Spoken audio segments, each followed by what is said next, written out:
नवीन वाळू धोरण आणलंय, याबाबत तुम्ही वारंवार पाठपुरावा करत होता, याचं तुम्ही स्वागत करणार आहेत का? 5 वर्ष मी वाळूच्या धोरणावर प्रत्येक अधिवेशनामध्ये नागपूर असो मुंबई असो या ठिकाणी मी भूमिका मांडलेली आहे। सरकारनं जे काही घरकुलासाठी मोफत वाळू हे धोरण आणलेलं होतं, या धोरणाप्रमाणे गरिबांना मोफत वाळू मिळत नव्हती।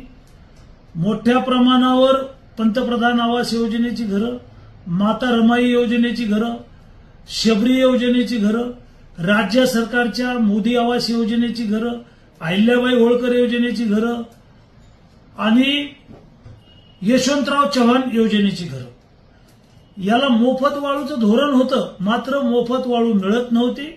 जिल्ह्यामध्ये फक्त 1 पॉइंटवरून वाळू द्यायची, तर 300 किलोमीटर वाळू न्यायची, ही लाभार्थ्यांना परवडत नव्हती आणि वाळू घरकुलाला मिळत नव्हती, शासकीय कामाला वाळू मिळत नव्हती। त्यामुळे सगळा विकास ठप्प झाला होता।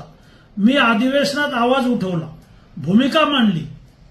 तेलंगणामध्ये मोठ्या प्रमाणावर ग्रेनाईटच्या खदानी आहेत आणि हे ग्रेनाईट देशभरातल्या विमानतळासाठी जातं, मात्र 1 लाख ब्रास ग्रेनाईट जरी काढलं तर त्याच्यात 1 ब्रास सुद्धा चोरी करता येत नाही। 100% महसूल मिळत होता। ऑनलाईन पद्धतीनं ग्रेनाईट काढलं जात होतं आणि जे काढलेलं ग्रेनाईट आहे तर ती हैवा मोजली जात होती आणि हे सगळं ऑनलाईन सिस्टम कलेक्टरच्या कार्यालयात दिसत होतं।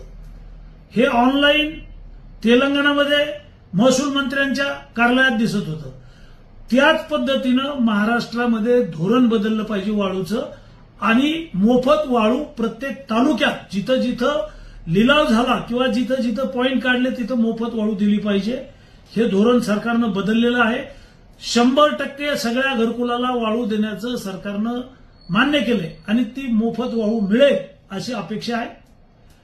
मी शासकीय कामाचंही बोललो, याला वाळू नसेल तर विकास होणार नाही। त्याच्यामुळे बिल्डिंग आहेत, रस्ते आहेत, सर्व विकासाच्या कामाला वाळू मिळेल।